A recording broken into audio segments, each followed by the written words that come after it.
Alright, welcome back to our coverage of the Geneva International Motor Show. We are back here talking supercars with this super guy, Mr. Aditya Patel. The next car we're going to be talking about is the 911 GT3 RS. The car produces 520 bhp from its flat 6 4-litre engine. It goes from 0 to 100 kilometers an hour in about 3.2 seconds, onward to a top speed of 193 miles an hour, which is about 330 kilometers an hour. And this being a Porsche, you could say that those numbers are fairly conservative. Now, there's a lot to talk about the legacy lineage of the Porsche 911 and the GT3 RS being the ultimate expression of a 911. But I have a question for you first. What is the appeal of a 911? Well, the 911 comes with a lot of history, of course. The Porsche was always known to be, first of all, a widowmaker, which made it appealing for a lot of people. Two, it's a midlife crisis car for the men who are in a midlife crisis. So they're like, I want a Porsche because it's my midlife crisis. But honestly, Porsches, in the past, they were very challenging to drive. And I think people love the challenge. Everybody loves the challenge. So talking about challenging to drive, from a physics point of view, slapping a big heavy engine at the back of the car, it's almost like having a hammer, right? So it's gonna fling you around. But Porsche have treated this format as the Bible, it's the religion, it's the trifecta, you can never mess with that. Have they made it work over time? They have, in fact, they've changed a lot. So I've actually driven a Porsche from 2007. Compared to some from today, which I've driven a lot of Porsches from the recent past, from the last 2 years, and it's changed a lot. Even a car from 2007 has the back wanting to come out on you very, very easily because the engine is right there. A lot of development has gone into how these cars need to handle to make them compete against other manufacturers. So things like moving the engine a little bit forward just to transfer the weight to the front. Again, a lot of work on their suspension, a lot of work on their dynamics. And looking at this machine, man, I would do anything to get behind the wheel of this car. Well, I actually drove one last week, and considering it's got 520 bhp, it was quite easy to drive. So you drove a 911 GT3 RS last week? Yeah, I drove one of these 911 GT3. Probably not the one they just launched, but one from last year. Sure.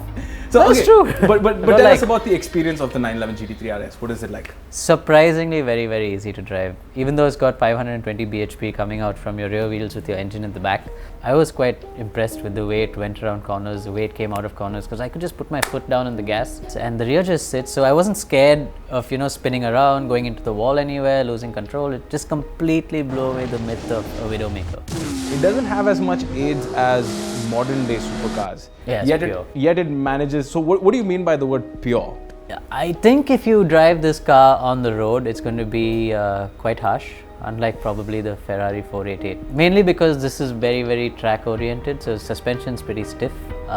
It is quite aerodynamically capable as well. As you can see, it's got a huge rear wing. As far as the shape goes, it's not a traditionally aerodynamic shape for a car. But still, they managed to get a lot of aero coming out of it, a lot of grip coming out of it, and make it extremely capable on the racetrack.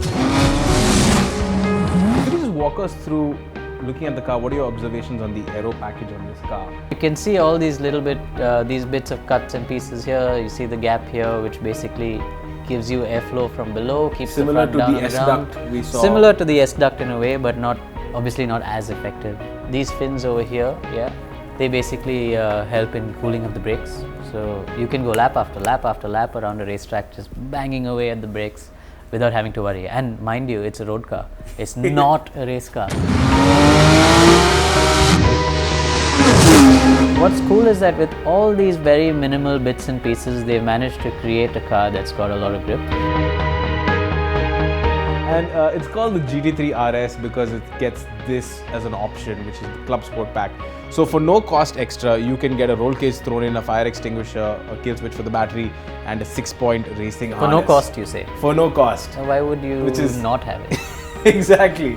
And you race in the GT3 series. So have you gone toe-to-toe with the GT3 version of the Porsche? Yeah, of course, I've gone to head-to-head with the GT3 version of the Porsche, and they're extremely fast. Of course, the Audis are also very, very quick. So fortunately, yeah, the last few years Audis have been performing very well. So I'm very lucky to be in that car. You know, the drivers are also pretty good. But yeah, it's quite cool to race against something like this. And we're looking at it and drooling over it now. But just imagine when you're in the opposing car on a racetrack. So, like you said earlier, the 911 is a purist car. And Porsche have axed the option of having a manual gearbox on this. You only get the PDK. It's quite sad. I would have really loved to see this with a manual box. At the end of the day, it's a purist car, right? They want it to be a racing car. Okay, one reason can be that you want to keep your hands on the wheel at all times. So to go around the corner without taking your hands off the wheel, to brake and downshift without taking your hands off the wheel, that way you're focused purely on driving. Our race cars these days don't have the stick shift gearboxes. We have paddles on the steering wheel. Well, it makes sense in a racing application, but at least as an option on the road. On the road, yeah. But then again, when you're driving on the road, it's not very easy because your clutch pedal is super heavy. You've got a high performance clutch, of course. And you're constantly changing gears. You've got Indian traffic to deal with if you're driving in India. Precise, otherwise you're gonna... I think you can't really fault this car. It looks fantastic. What I really love is that even though Porsche has not changed their design language since the 70s or since inception, they've still managed to bring out a really, really good looking car. A lot of people may say it's a Beetle on steroids, but it looks fantastic.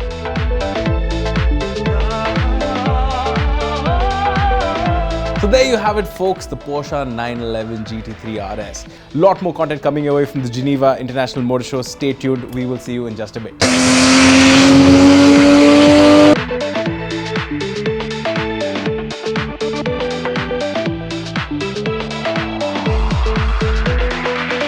So obviously, being a 911 GT3 RS, there isn't a lot they could do over the outgoing model anyway. So they've done a lot of refinement of the cars. So one of the things that is pretty interesting on this car is that the glass is now made of Gorilla Glass. I mean this one? Yeah, it's all Gorilla Glass, the same glass that you have on your screen tempered protector. So if you drop it, it's not going to break? Yeah, I guess. Okay. But it's pretty interesting. You're seeing a lot of amalgamation of different technologies from different sectors as well. Quite cool. That's quite cool.